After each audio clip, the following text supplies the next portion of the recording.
Too afraid to ask? Too lazy to Google? Welcome to No Idea Yet. I'm today's host, Johnny. Welcome, Freddie. Hello. And Alistair. Hello there. To the show. Join us on a journey to find out how little we know. First, we'll discuss a topic we may or may not think we know. Then we'll go away for a week to research. We'll discuss our findings, hopefully learn something along the way, and hopefully you will too. So they don't know the topic this week, and this week's topic is luxury. Ooh. Titles. Luxury. So I've written a list of things. What that luxury is? This is the list that says car. I've written down a list of different ways of how you can say the word definition of luxury.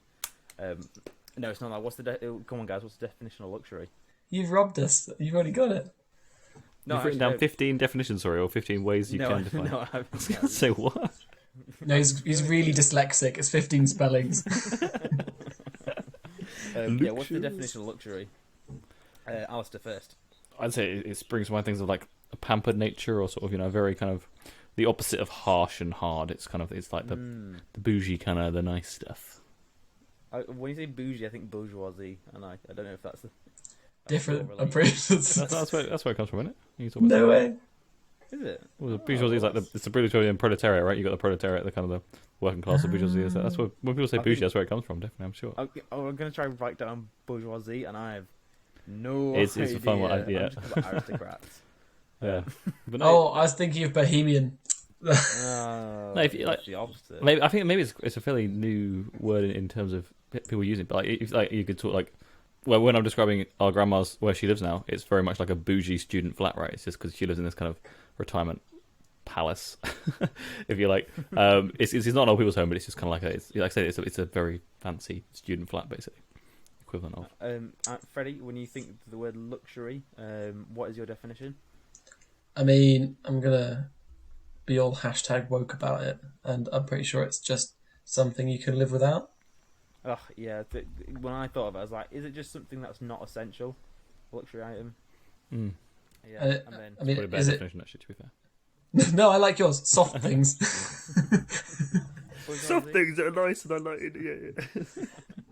Looks around the house. Mug, not luxury. Bed, luxury. Toilet paper, luxury. Well, actually, thinking that there's a Greek philosopher. I can't remember his name, and he tried to live like the opposite of it, the most basic. Diogenes. Dionysus.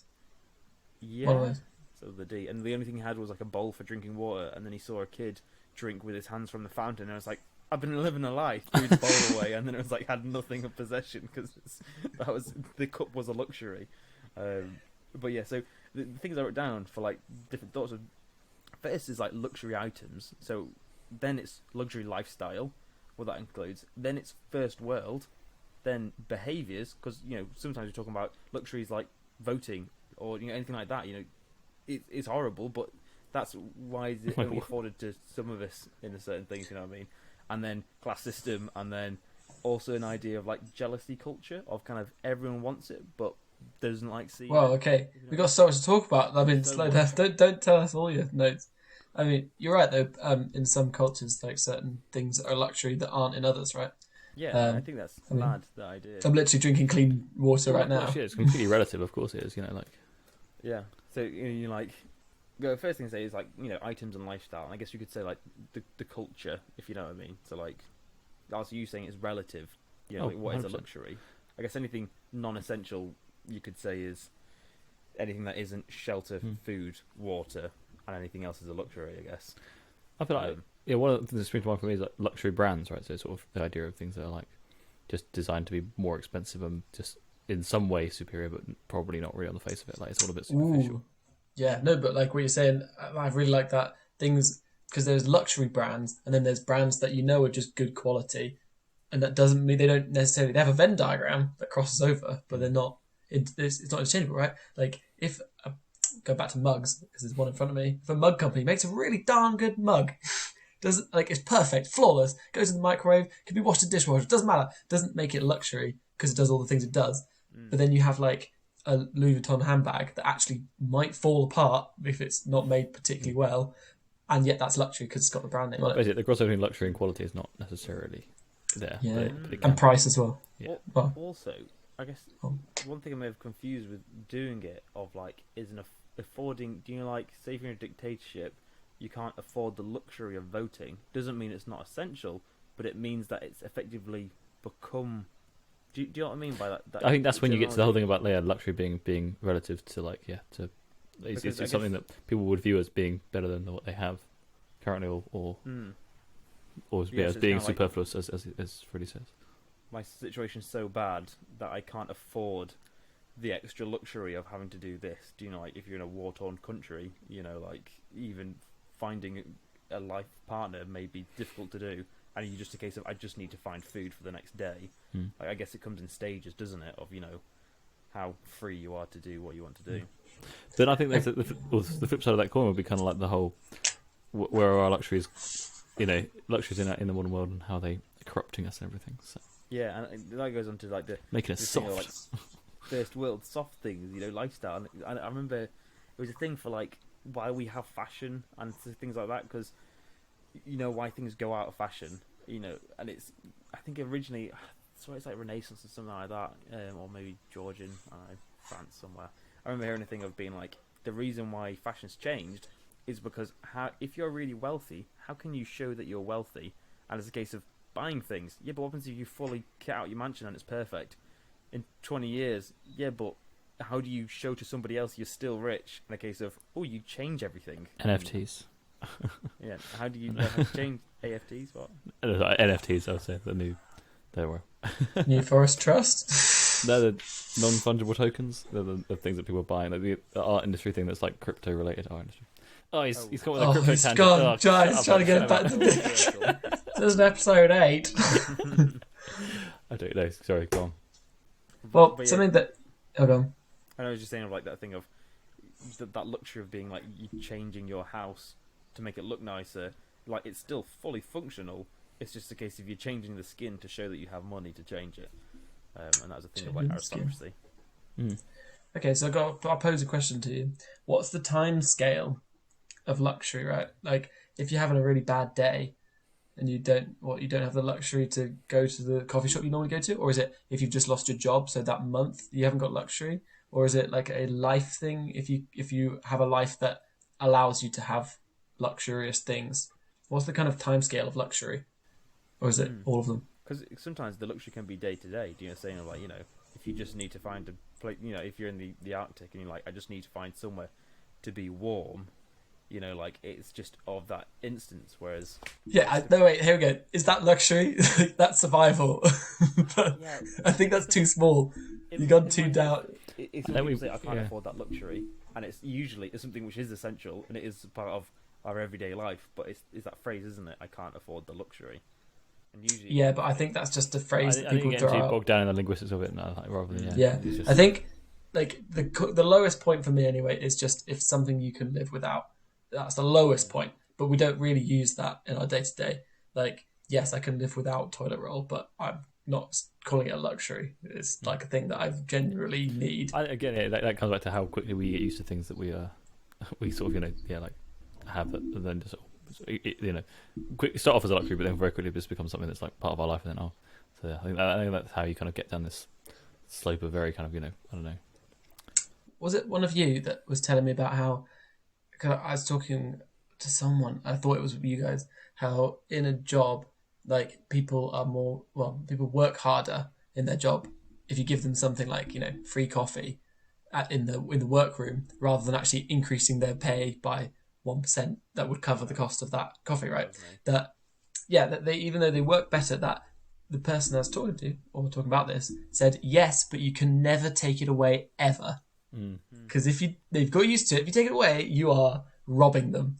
That luxury then, like you're saying, becomes the norm, and you've got to layer on top of that and on top of that. And I guess so you just realise you just I think tie it around in a nice little bow is that, like, it's something that's important in our lives. If we can do it, is to take a step back and realise what we have. But I mean, who really has the time for that? I got to get my chocolate. Well, because I think they've changed like the definition of poverty in the UK or something like that. I can't remember exactly. Maybe it's something like having access to a TV or the internet or something like that. Effectively being like what we consider to be, like essential. Because I guess, well, that's the thing that you terminology of like, can't afford the luxury of being like our terminology for what is essential or not essential. Survivalist is just a case of shelter, food, water, and warmth, isn't it? Whereas now, as we go into the first world, you don't need the night trainers, but you do need shoes, and survivors to be like, no, you don't need shoes anymore. You don't need shoes. Like the philosopher guy. So I guess, like you said, Alistair, about your mobile phone in the mobile phone episode. Yeah. So it's, I guess, we're not going to tell you. You're going to have to go listen to the whole episode. Whoever's listening to this. So I guess, what do we class as essential? And I think like that's surely comes down to what like where you. So essential for comfortable integration in the society that you live in. How does that sound? I like that. Actually, that's a good definition. Cool. Are we getting some idea in the first half of an episode? That's not allowed. Sit down. Calm it down, guys. Calm it down. Yeah. I like that. The thing of like with that, I guess is more of a philosophical tangent. Is that idea of like almost like I guess consumerism and like a jealousy culture of a case of someone has this and you want it, and like like previously you change around your house, although you don't need, it's not essential. It's just not falling apart. You just want to make it look nicer. Obviously, I guess if you boil it down, it could be in the same way. I was thinking like birds make their nest look pretty to attract a mate. It's kind of to show off to something else, isn't it? I'm not saying that we're all birds, but But you think birds are a luxury. So, what's the reason for luxury? Is it for ourselves or is it for others? Ooh, the purpose of hang on, I'm going to write that down for research. So I guess for myself, I'm going to look at what the bourgeoisie means.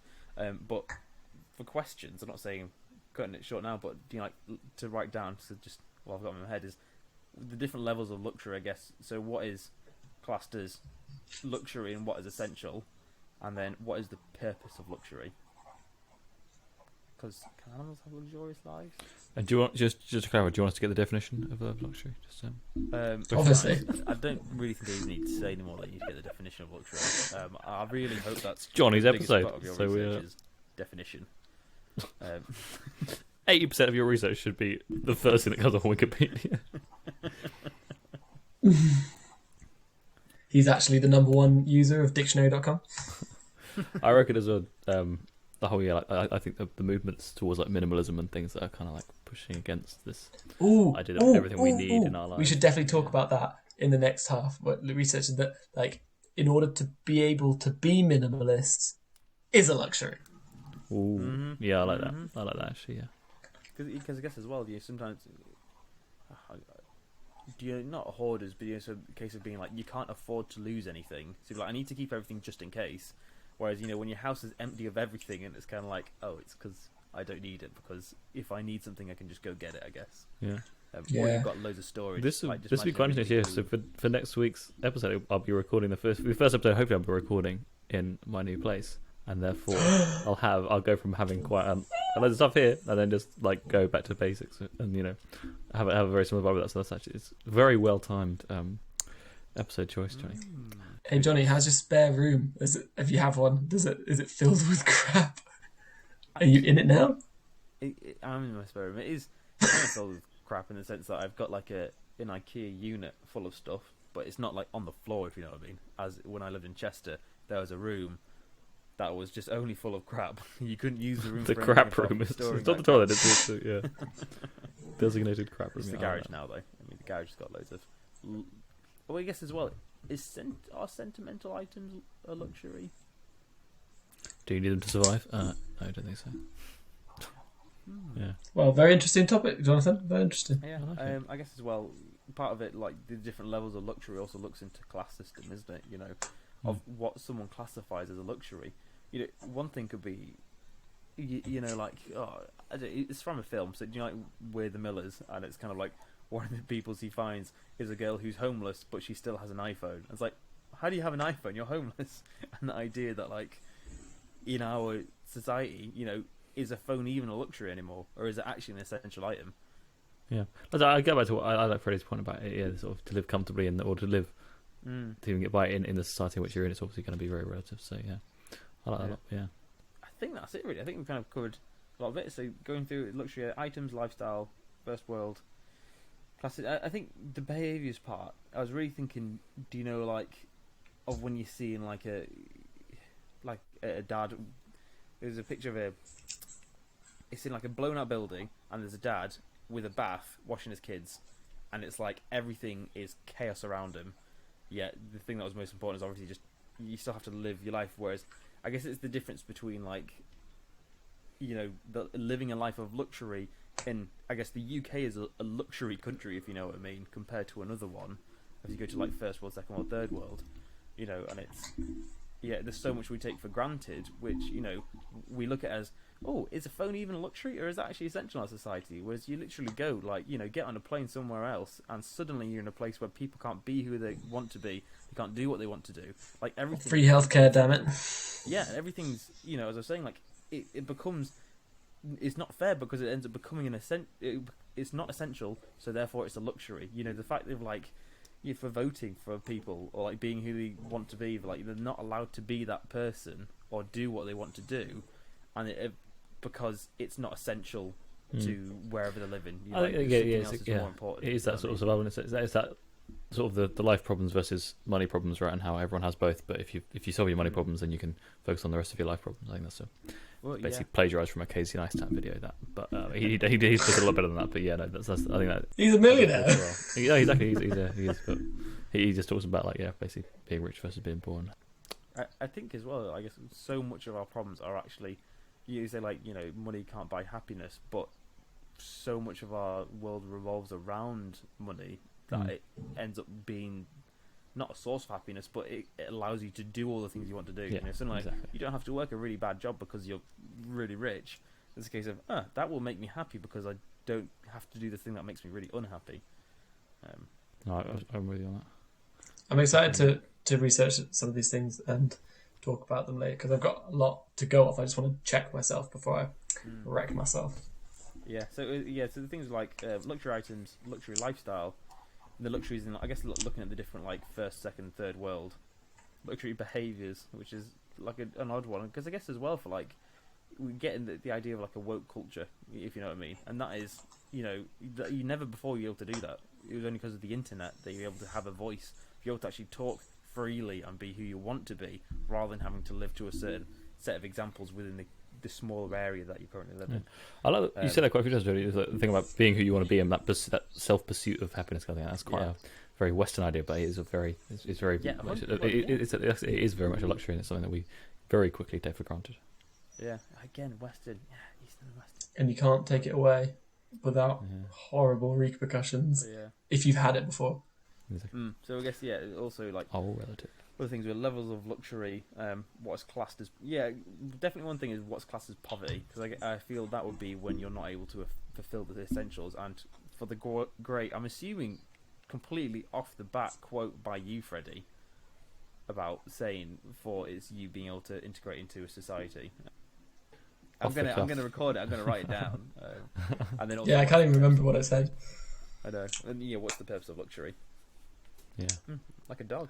A dog is a luxury in the UK, but maybe if you're in a hunter society, it is not a luxury; it is essential.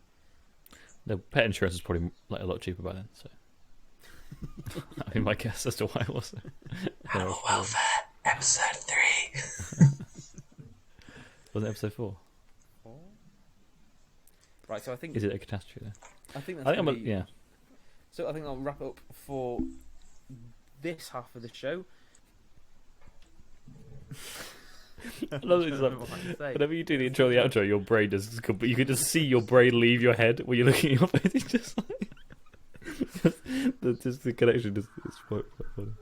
We'll see you in a week. You'll see us in a couple of seconds. Thanks.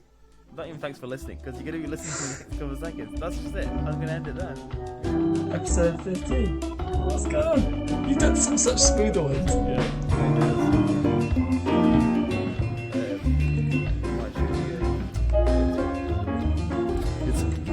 Get it up.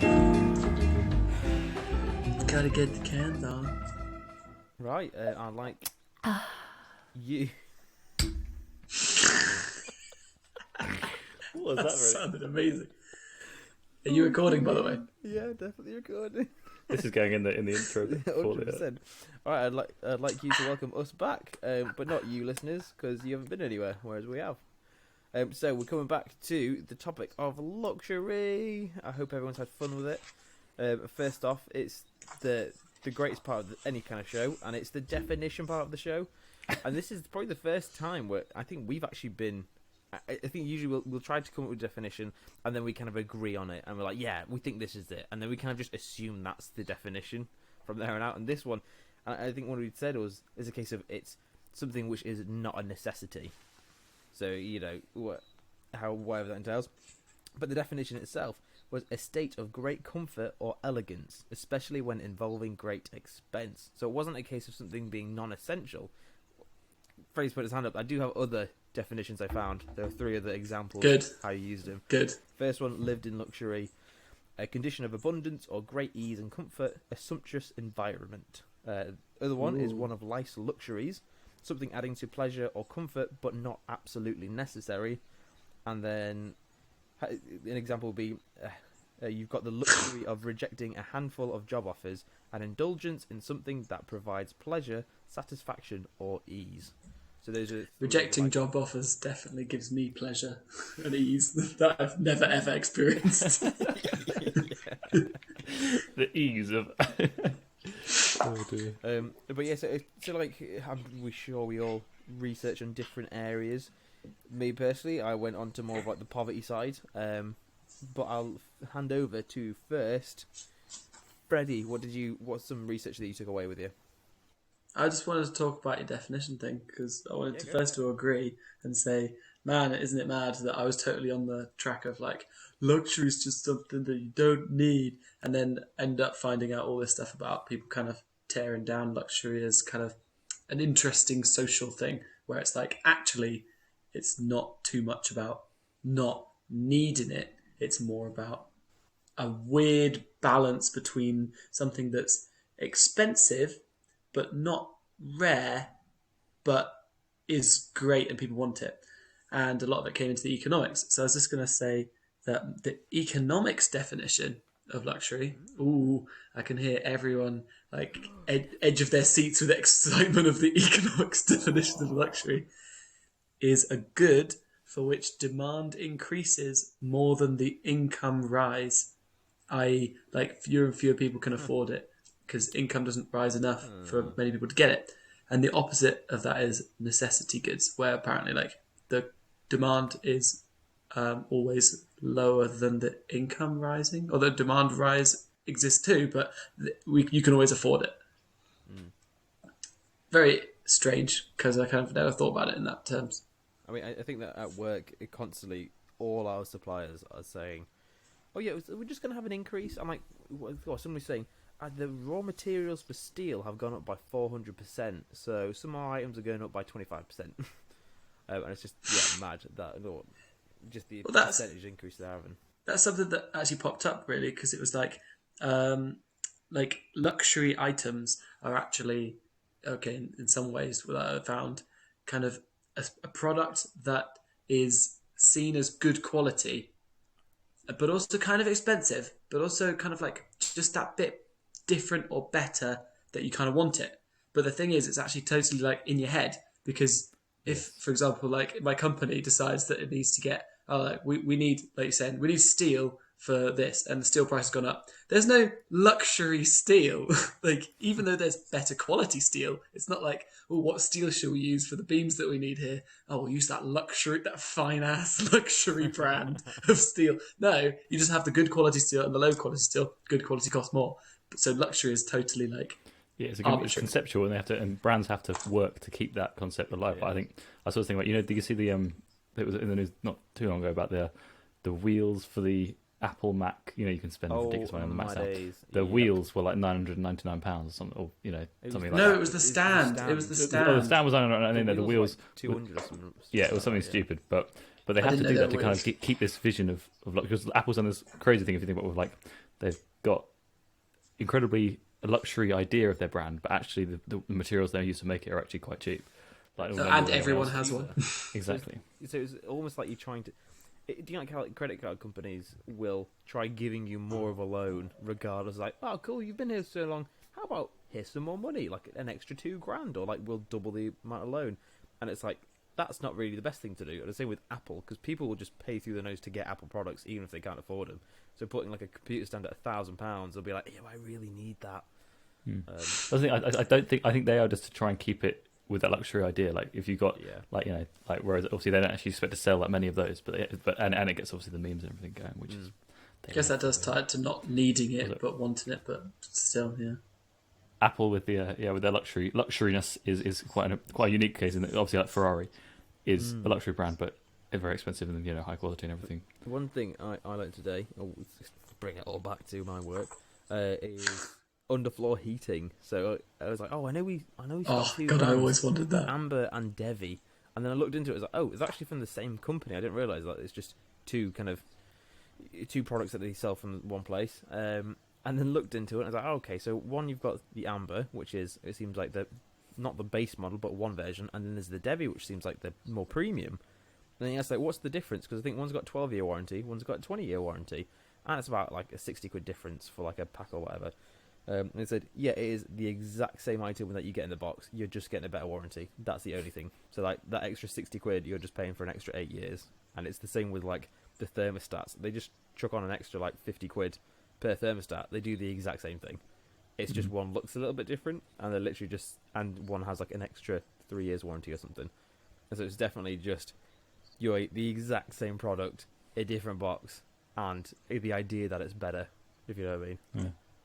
Well, it's funny with underfloor heating. If you're actually building a house if you're installing it in a house, it's very difficult. I think because especially if you've got concrete floors, obviously you have to dig them up. That's really difficult. Oh, yeah. But if you're like building a house from the ground up, it's actually really easy to do. You just get it's just obviously pipe wound in between sort of like upside down eggshell looking like egg boxes. It looks like loads of egg boxes all upside down, and then the pipe just weaves through them. Because I installed one in a house when I was a teenager. There's central heating underfloor, and then there's also electric. So one is where it's like your radiators. So that'd be as you build a house. There's no point trying to retrofit them because it's just you've got to dig up the floor, put pipes in as a big faff.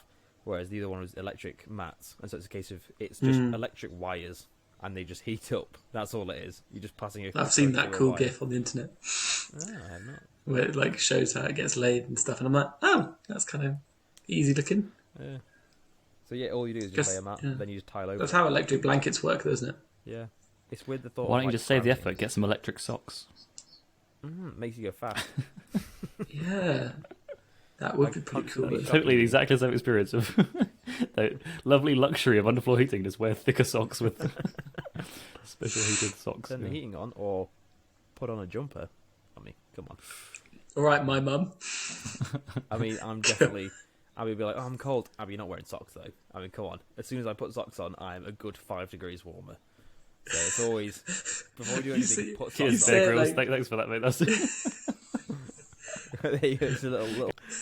Yeah, 100%. Right. But if you're cold, if you're at home, even if you've got a jumper on, if you don't have socks, that's the problem.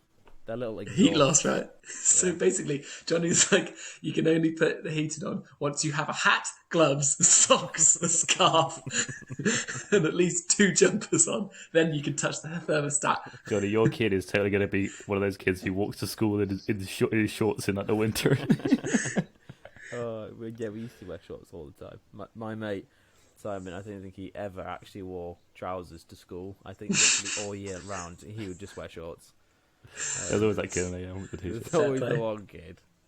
Yeah. So bringing that round to like luxury clothing, did you guys look anything into clothing? Yeah, I am. As we swap posts, luxury shorts. I did because there's a thing which I remember about luxury being related to social status and class, and clothing used to be a measure of didn't used to be a measure of individuality as it is now. So as well as you're trying to show off with certain clothes, like especially the designer ones, it's also a case of you being unique and whatever. But previously it used to be a social standing, even to a point where you weren't allowed to wear clothing if you weren't in the right class. So as in Europe in the Middle Ages, they had laws on it until the second half of the 18th century, but throughout culture and different areas, you just had it of a case of you are or you aren't allowed to wear certain clothing, and effectively it becomes a luxury of being able to afford certain things, and being a state symbol. I mean, you look at North Korea haircuts. Oh yeah. But yeah, no. Why, Freddie, did you get anything on Yeah, clothing? shoehorn that one in. That was a seamless plug there. In North Korea. North Korean haircuts, you know, history of luxury. I have heard that though. The No, it special is a thing, cuts your own blood. Yeah. Mainly just that it was a French and Italian business model that you try and make a product that seems of such good quality, but yet interesting, like kind of a rarity kind of sense that it asks for irrational purchasing behavior. So like there's no real reason why you need this or why you're asking for it, but you kind of want it, and that's what their like luxury brand model was. And it makes sense of why it's a bit expensive. Like, yeah, but no one else has this, so I'm not going to charge you the normal amount for clothes. So come on, it's going to be more expensive, isn't it? But yeah, Rich people need something to spend their money on. You gotta. 100%. But that's the thing, right?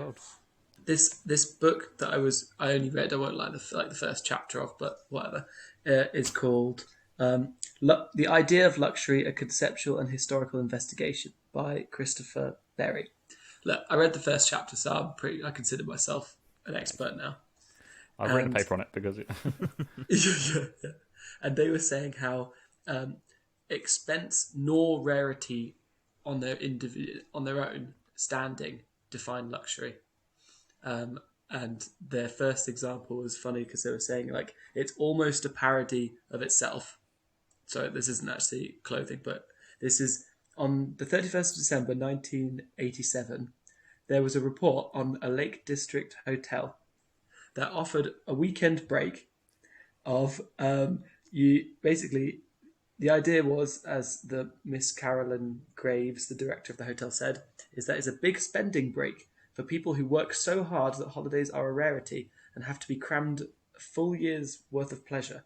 This includes a return helicopter travel of 200 miles, self-drive or chauffeur-driven Rolls-Royce, hotel's luxury suite with spa bath and sunbathing tower, a case of champagne per person, a personal chef, some souvenirs, a plate of truffles, pâté de foie gras, lobster, caviar, and grouse. And it's just like she was being deadly serious, and she's like, the people who work so hard, like they can't quite have a holiday, so we give them all that in one weekend, and that fix it. And like the writer of this book was like, they're making fun of themselves pretty much when you get to that point. But like, it is expensive and it is unnecessary, but none of it's like actually individually. It's not like over the top. It's like it's just stuff that costs money, and then it isn't really that rare because you can get all that if you really wanted to, especially if you're rich. But it's just then someone puts it together in a weird kind of box and says it's luxury by packaging it that way. Yeah, I didn't really associate the rarity with luxury as such, because obviously, like I say, if iPhones are luxury, then it's not exactly the rarity of the world. But no, I think obviously, I think definitely rarity and expense, surely they do come hand in hand, right? But could it be that a thing of like it used to be, whereas now everything's so like companies to make money? I always think like a billionaire is like, oh, what's going to be the absolute best thing you can get? Well, it used to be the best thing money can buy is getting a particular person to make the best possible thing, put loads of time and effort in, which Joe Bloggs isn't going to do because it's not mass produced. Whereas now, it doesn't make sense for any company to only target the billionaires, unless you're a car company or whatever. But like iPhone, to get the best technology, you really want something which is used across the board. Like the military using like Xbox things or whatever, because it's like it just works better because it's been tried and tested on millions of people, and there's no point, as it was previously, designing for one person. Now it's a case of we want to sell to the masses, not to the individual, because it makes us more money. If you know what I mean. Well, can I ask you both a question that this author poses? Is luxury at the end of the day a brand speak such as premium or executive? I'd say one that's different is that, again, everyone has more of an idea of luxury, and it's like the luxury lifestyle. Like you wouldn't call it like a premium lifestyle, right? You wouldn't say. So I think I don't think it's just a term that companies have coined. I think it's something that has a lot more history and takes up a lot more sort of people have a deeper understanding of it in the way than they do of like premium or or just words like say just like jargon that companies use to try and sell stuff. I guess could you say it's the original jargon though? if you know what I mean. So the idea of like, but I mean in that sense of, do you like what you like for years and years and years, that is like the key word that's been used for excess effectively. Do you know, it's like luxury. It's like, oh, this is a luxury thing, a luxury suite, a luxury whatever. Which, yeah, the other ones have just imitated. Yeah, no, I do agree actually. So I'll go into it. Alistair, what's some research which you've been looking up to? Because I know I had a few questions on different things. Cover the notes. We're on some tangents here, guys. There was something interesting with like how it's all relative. Obviously, there was this thing about and how things kind of go in full circle, which is kind of funny. It was when Napoleon was like sort of treating, also when he was showing off. He had some dinner, and to sort of show how rich he was and everything at the time, how powerful he was, he gave the sort of the most important people aluminium plates, which I thought was quite kind of obvious because obviously at the time that was super, effectively tinfoil plates. But obviously at the time that was like the hardest thing to do because it was so difficult to make back then. You couldn't make it in the way that we do now. So yeah, I guess it's kind of obviously it's all relative like that. So it's kind of funny. There was a thing, this study about these it was like advertising in China and about whether how they use foreigners in luxury brands and things. That was kind of interesting. Like again, their kind of attitudes towards that. This is from like 2018. But yeah, so sort of kind of pointing towards the fact that they do try, they use foreigners as a kind of status symbol. Again, it all ties back, I think, to how it's all about perception, right? Because nothing is inherently, I suppose so, at a side comfort. But in terms of the luxury brands that are just luxury for the brand, for the logo, it is all just completely in your mind. You're like, it's not actually any better than something else. So I guess that comes where if I was gonna spend any money on something like that, which I don't really, but if I was gonna, like luxury clothes and stuff, it's not really not my cup of tea. But if you're paying for quality, then I think there's more sort of reason behind it than. Yeah, because I think if you're just paying for a brand, it's kind of a bit. I don't know. I think that's a little bit. Yeah, same with. No, if it made you happy, then go for it. But yeah. Because like Nike shoes, yeah, they're good quality shoe, but the reason a lot of people buy them isn't for the quality; it's for the newest like I don't even know shoes, Airs, the word Air and Nike. Smashed it. Yeah, it's like it's for the newest thing, the newest style. It's not because of the quality. A lot of people, I mean, sometimes, especially with trainers, or like people don't even wear them; they just collect them. So it becomes less about the actual.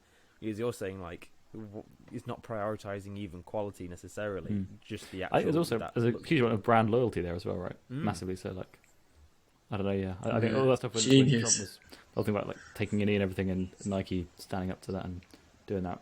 I've been quite a fan of Nike ever since then, actually. Yeah. So yeah, but no, like I said, your perception of brands is obviously that's the most important thing to a brand. That's why they're brands put so much into like figuring out how to make a cult without making it a cult. I mean, I do always like. I saw something of.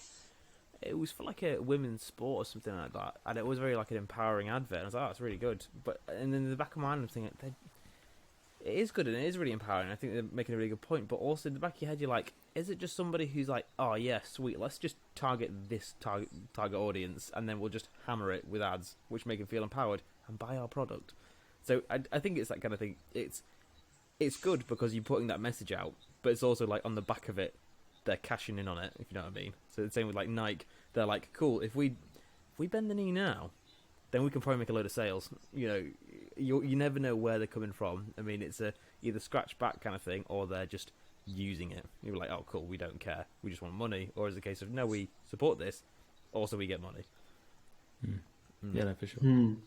One thing I looked into was I was listening to TED Talk, or podcast, and it was so previously I mentioned about like you can't afford the luxury, and it was looking into the idea of like how in different classes of what we describe as different luxuries, like somebody in a who's poorer may find something a luxury which others would find just standard, if you know what I mean, like a phone.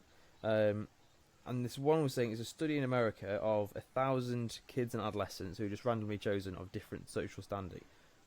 No, it wasn't even like that. What they want to do is the surface area of your cerebral cortex, so the thin wrinkly layer of your brain, is associated with higher intelligence.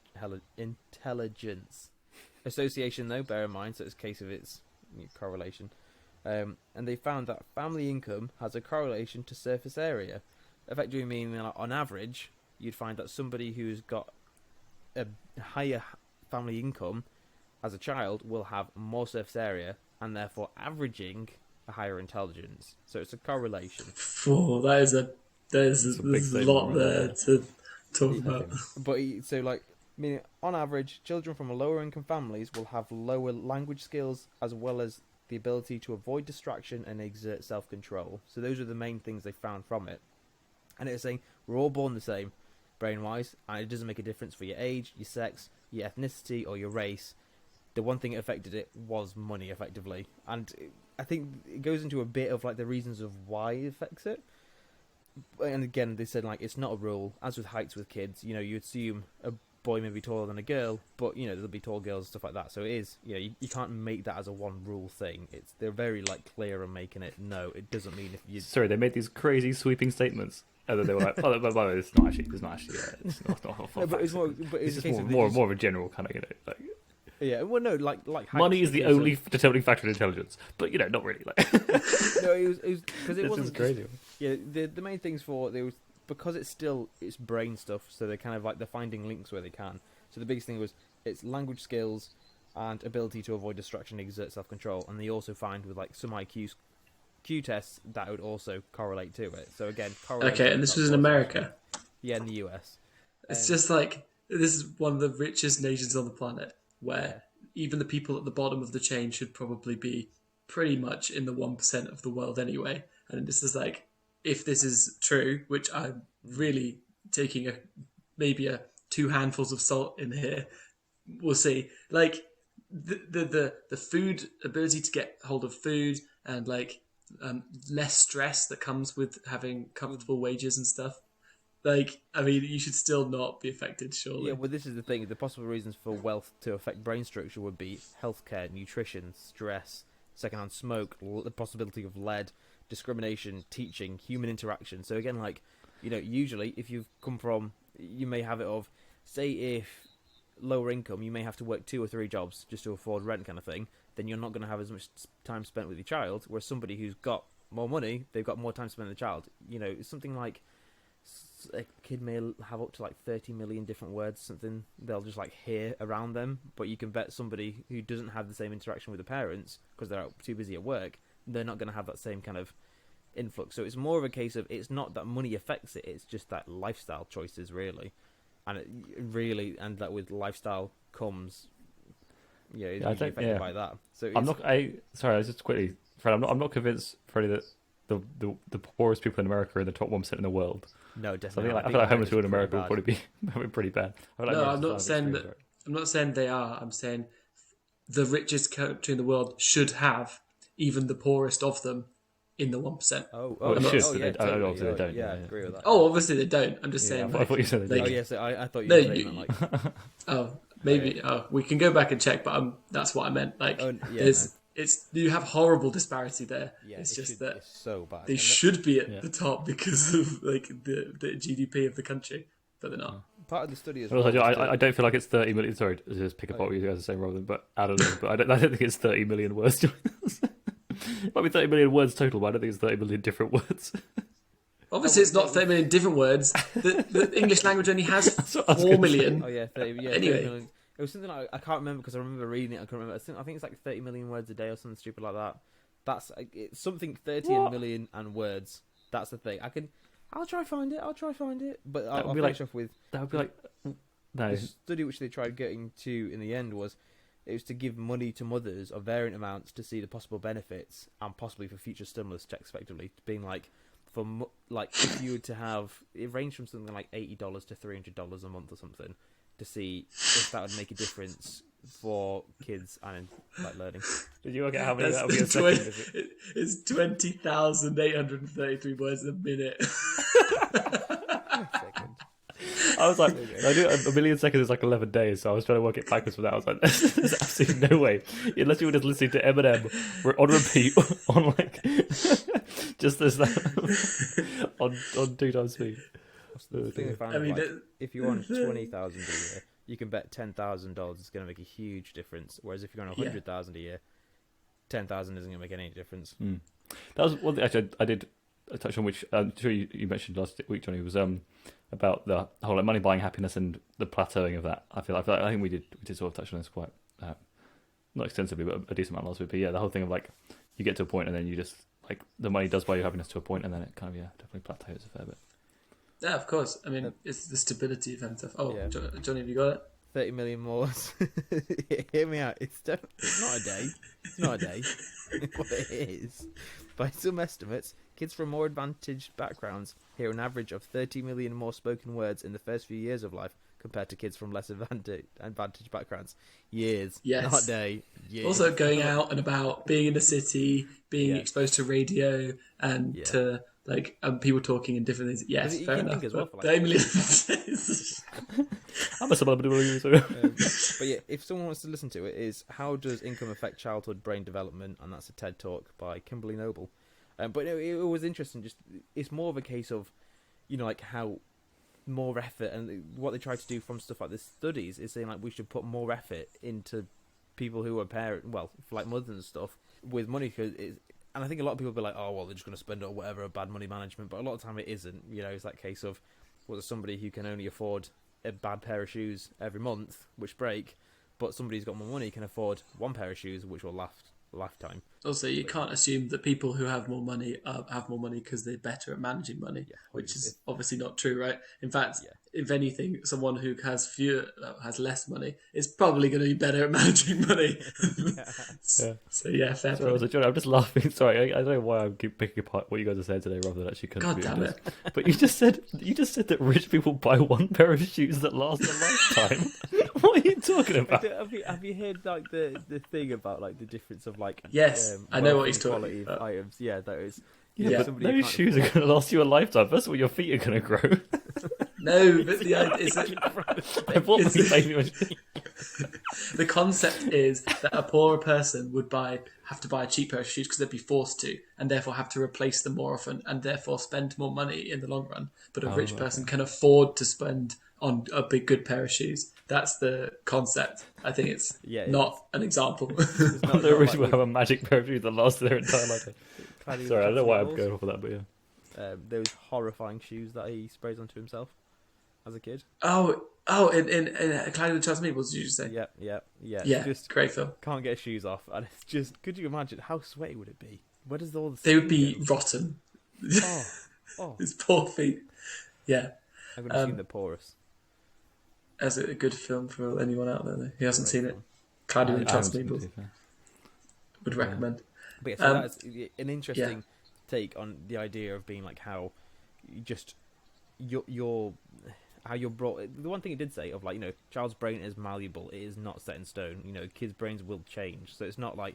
And again, people from really advantaged backgrounds can be like dumb as a box of rocks. So they don't feel like you're going to be stuck in that way just because of how you are. But it is the thing of it's really highlighting the importance of what is needed to better our society. Or also just that maybe we don't understand, right? We just think that A plus B equals C. Like good education plus, money equals you're going to have a good life. But it's way more complicated than that. But yeah, of course, also, Johnny, you've provided us with something to attack, so obviously we're going to... I haven't listened to the TED Talk, so I can't actually comment, right? I always remember somebody saying, like, always take TED Talks with a pinch of salt, though, because in this case, someone's got a platform, and they could have done a paper. Just because they've done that doesn't mean it's right. It's just that they've... whatever. But yeah, it did make me think of when you said in a previous episode about private schools. You wouldn't pay money to go to private school if it wasn't going to give you a better education. An advantage, right? That's the one, an advantage. And so, fully it's a case of the unfair world we live in. Of like, if you have more money, you've got a higher likelihood. Yeah. No, I thought that was really interesting. There'd be a trajectory, or there'd be a correlation between the two for sure. But I don't think it's not as equal. It's not as simple as this equals this kind of thing. So yeah. There's a correlation though. That's the thing to take away. An average, but not a correlation. If you want to see a scary correlation, look at the grades versus postcodes or something. It can, or something like a salary versus a postcode. I can't remember, and it can predict your future salary by where you're born. And it's actually quite strong in places like America where there's very, very focused, areas where people come from that are more disadvantaged. I don't know if that's that's true in other countries as much or not. I just the paper was from. That's the thing. We US. base so much on America. I always think that like Cowspiracy and stuff like that. Like there are so many UK vegans who became vegan because of how bad the farming in America is. It's not about the UK. They're just like, man, it's so bad over there. I need to stop eating meat now. I mean, I'm not saying they shouldn't have, but it's funny that the idea of like America is. It just seems to be the center of the world. Damn media. I know. Yeah. Ugh. Alistair, you've got anything more from anything based on some of the questions they asked? I don't know if you guys. I mean, usually I think we ask questions, but you go in rabbit holes, and that becomes the main thing you look for. So items, lifestyle, first world behaviours, classes. Yeah, I said the thing. I put my notes plateauing at £50. I don't think it's £50. I think I'm at £50,000. I think that was the number they gave us. Like at that point, that's when you kind of the more money you get doesn't necessarily equal more happiness, but until that point it does. So like the jump from 30 to 40 and then like 40 to 50 is quite dramatic, whereas 50 to 70 and then 70. And the amount of luxury brand you spend that on, how much does that affect your happiness? I mean, I bet as well. It's the items that you buy. Suddenly, it changes from being able to buy items to not being able to buy. Well, from not being able to buy items to being able to buy items.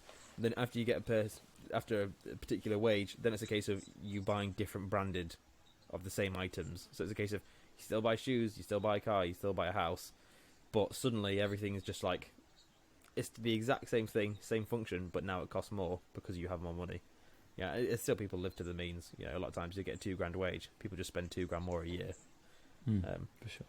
Yeah, a good website to check out, which I've been relatively, I think it's probably fake, but I've seen it in a while, but it's gone around different news sites and stuff, is stuarthughes.com. Just brilliant. All it is just like iPhones, iPads, stuff like that, just covered in gold, diamonds, anything like that, and sold for like 20 grand for a phone.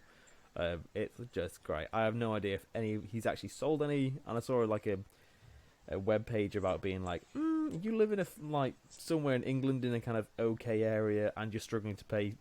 You know, you refunded a spoon from Tesco's for like 12 quid or something like that. I don't know. It's just an interesting website to look at. What? So you're happy until you. Yeah, this is going to be the episode where I just dig whatever you say. You spent 12 quid on a spoon in Tesco's. I couldn't remember. It was a pack of spoons, okay? A very, very, very large pack of spoons. It was something that he like had a small. If you're selling like 20 grand phones, why are you like returning something for £10? How does anyone know that? I don't even. It was because somebody did an interview. Paparazzi just followed him everywhere to the point of like, checking his receipts in Tesco's. And like, hang on, I typed in Stuart Hughes. It's come up with a Canadian actor who's 61 years old. Not him. English designer. But yeah, and it was just proper. The whole article slated the guy. Be like, he was pretty whiny. He was complaining a lot of the time. We don't like him. I found him. Yeah. Okay. Also, I didn't realize. So UK poverty, because I did say like definition of that. One thing below it is destitution, which I've heard of, but I didn't really think of. So poverty in the UK is if you earn lower than 60% of the median income. So for a single person, is £156 a week. And destitution is when it's like £70 a week for a single person, and it's either lower than £70 a week, or you go without 2 or more essentials in the past month, which includes home, food, heating, lighting, clothing, shoes, and basic toiletries. That's interesting. A thing as well for like just general for. So was bed on that list? It was home, food, no, just home, heating, lighting, clothing, shoes, and basic toiletries. For 2 months, way Are you trying to see if you were destitute? For a yoga mat for 3 nights. Oh, wait, what a struggle. Yes, poverty. This destitution is poverty so extreme that there lacks the means to provide for oneself. So with the UK, there's a lot of girls out there who don't go without hygiene products, and they just use toilet paper or whatever, either through embarrassment or they can't afford it. And I think some places are actually giving it for free, which is, why is it not? Why do you give out free condoms when you can choose to do that or not? I appreciate the ramifications of condoms or no condoms, but to not have hygiene products. No, but, yeah, of course. I mean, something that you literally need. I mean, if all humans, and that's right, we're going to talk about those boys, like, needed this thing to, literally not have something dribbling out of them at some part of the day, part of the month. It would just be, they'd be on the wall in restaurants, like everyone. You know, there'd be like napkins and serviettes on the goddamn table. Like, just take one. Like, but it's not because, you know, I guess that's something we should never patriarchy. Be close to be a luxury, if you know what I mean. That should be a complete essential. Again, just have it on the walls. So I will agree with that. I also enjoyed this entire discussion about tampons. None of us, I still did there were other ones, but no one actually used the word. We were skating around the actual word. Sanitary products. I don't know, because it was from a menstrual cup Instagram thing, and I was like, I always think they're a cool idea because they're reusable. Have you seen those cool, the reusable cuppy thing ones and stuff. It just seems like a good idea rather than the alternative. They're not perfect though. Pads. I think you can get infections from them or something as well. Oh really? Is that just a case of leaving them in, like, not ideal. Tampons? No. Again, that's another topic, another day. That is female sanitation. I mean, to be fair, can we please have a whole podcast and we don't ever say tampon, pad, or menstrual cup at once? Welcome to three white guys talk about female stuff, girl stuff. Yeah. So have episode on girl stuff. That actually would be quite amusing. It will be. Probably get I'll wrap it up for this week, and I'll leave you with my little fact. This one is I'm going to add 3 little letters to that to give you my fact, which is factoid. You guys may already know of it. You know what factoid is? Doesn't it make it not true? Yeah, so apparently in North America, it's a brief, trivial item of news or information, but everywhere else, it's an item of unreliable information that is reported and repeated so often that becomes accepted as fact. For instance, like you eat spiders in your sleep. Called it. Yeah, that was even in. I remember doing like your planner at high school, and it was even in there. Like, you eat so many spiders in your sleep. And a possible factoid, which I thought was a fact about this, was Lisa Holst in 1990 released some factoids to see if they become real, and they totally did on the internet. The idea being like, will the internet, if you put something out there, will people just start to believe it's true?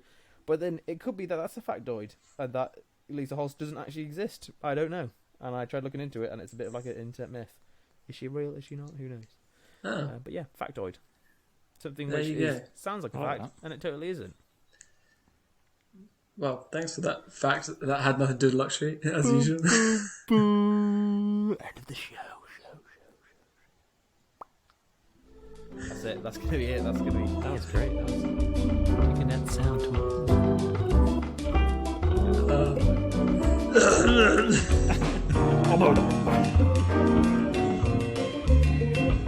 Thank you for listening to No Idea Yet. If you like the show, you can always follow us on Instagram. It's No Idea Yet Podcast. And if you have any comments, information you thought we missed, or recommendations for the future, drop us an email on noideayetpodcast@gmail.com. Stay tuned every Saturday when we drop our new episodes, and thank you for listening.